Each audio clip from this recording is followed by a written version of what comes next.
دنیا بھر کی طرح ہمارے ہاں بھی حکومتوں اور عام لوگوں کی نظروں سے اپنے اثاثے چھپانا ضروری سمجھا جاتا ہے۔ اس عمل کی پہلی نمایاں وجہ ٹیکس لاگو کرنے والے اداروں کو چکمہ دینا ہوتی ہے تاکہ حکومتوں کے طے کردہ معیار کے مطابق قانون کی روح سے قابل ادا ٹیکس کی ادائیگی سے بچا جا سکے۔ جب سے ریاستوں نے اپنے انتظامی اور مالیاتی اداروں میں شفافیت لانے کی طرف توجہ دینا شروع کی ہے، سرکاری عہدیداروں، قانون ساز اسمبلیوں کے ارکان، صنعت و تجارت سے وابستہ لوگوں اور عام سرمایہ داروں کے اثاثوں کے بارے میں جاننا قدرے آسان ہو چکا ہے۔ اس میں شک نہیں کہ ہمارے ہاں دھوکہ دہی سے چھپائی گئی دولت اور خاص طور پر اہم ترین اور مؤثر عہدوں پر ہوتے ہوئے کرپشن اور بدعنوانی سے کمائی ہوئی دولت کو چھپائے رکھنے یا دوسرے ناموں سے کاروبار میں سرمایہ کاری وغیرہ کر کے ریاستی اداروں کو دھوکہ دینے کا رواج بہت پختہ ہے اور بہت حد تک قابل بھروسہ بھی۔ کالے دھن کو صاف کرنے کے مواقع اگر ہر 10-12 برس بعد کسی حکومت کی طرف سے نہ بھی فراہم کیے جائیں تو منی لانڈرنگ اور حوالہ ہنڈی کے ذریعے دولت ملک سے باہر لے جانے کا رواج بھی بہت پختہ اور کسی حد تک ریاست کی پہنچ سے باہر ہے۔ ہم جب نام نہاد جمہوری حکومتوں سے تھک جاتے ہیں یا ہماری طاقتور اسٹیبلشمنٹ جب مہم جوئی کی حامل شخصیات کے ہتھے چڑھ جاتی ہے تو قومی سطح پر اس قسم کی فضا ہموار کی جاتی ہے کہ اب کی بار سخت احتساب کا فیصلہ کر لیا گیا ہے۔ ذرائع ابلاغ کو کروڑوں روپے کے اشتہارات جاری کیے جاتے ہیں جو مخصوص قسم کے احتساب کے خواہش مند طاقتور کرداروں کی اس قسم کی خواہشات کی تکمیل کے لیے راہ ہموار کرتے ہیں۔ ہمارے ہاں اکثر ذرائع ابلاغ پر تجزیہ کار، سیاستدان، سابق بیوروکریٹس اور دیگر شعبوں سے تعلق رکھنے والے نمایاں افراد بیک زبان یہ کہتے ہیں کہ ملک کو تمام برائیوں سے نجات دلانے کے لیے بے رحم احتساب کیا جائے۔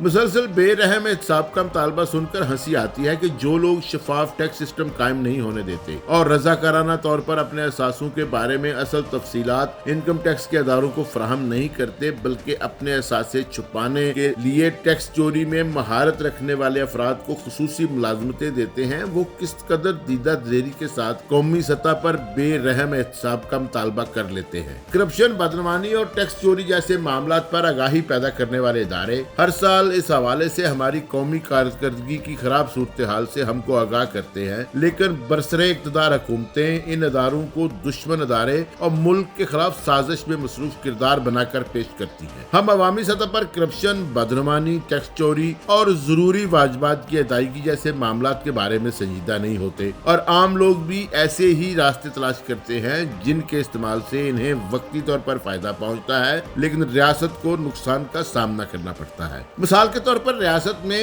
جو ادارہ جس قدر طاقتور ہوگا اسی قدر وہ اپنے مالی معاملات کے بارے میں حساس واقع ہوگا۔ آج کل ہماری پارلیمنٹ اس موضوع پر بحث کر رہی ہے کہ سپریم کورٹ جیسے اداروں کو مالی معاملات کے حوالے سے جواب دہ بنایا جائے۔ اس کی وجہ پارلیمنٹ کو لاحق مسائل ہیں اور سپریم کورٹ بعض حساس نوعیت کے مقدمات کی سماعت کر رہی ہے جو بعض فریقین کے سیاسی مفاد سے جڑے ہوئے ہیں۔ اگر اس قسم کے مقدمات سپریم کورٹ میں زیر سماعت نہ ہوتے تو پارلیمنٹ کے زبردست ارکان اور خاص طور پر پبلک اکاؤنٹس کمیٹی کے معزز ممبران اپنے طور پر کبھی سپریم کورٹ کے مالی معاملات اور قابل احترام ججوں کو حاصل مراد وغیرہ کے بارے میں ایک لفظ بھی اپنی زبان سے ادا نہ کرتے۔ اس کا سیدھا سادہ مطلب یہ ہے کہ قابل احترام قانون ساز شخصیات کو ریاست کے تمام اداروں میں مالی حوالے سے شفافیت کے بارے میں کسی قسم کی تشویش لاحق نہیں اور سپریم کورٹ کی طرف سے ان کی خصوصی توجہ کی وجہ وقتی طور پر عدالتوں اور قابل احترام ججوں پر دباؤ ڈالنا ہے۔ ہماری قابل احترام پبلک اکاؤنٹ کمیٹی دیگر ریاستی اداروں اور ان کے سربراہوں کو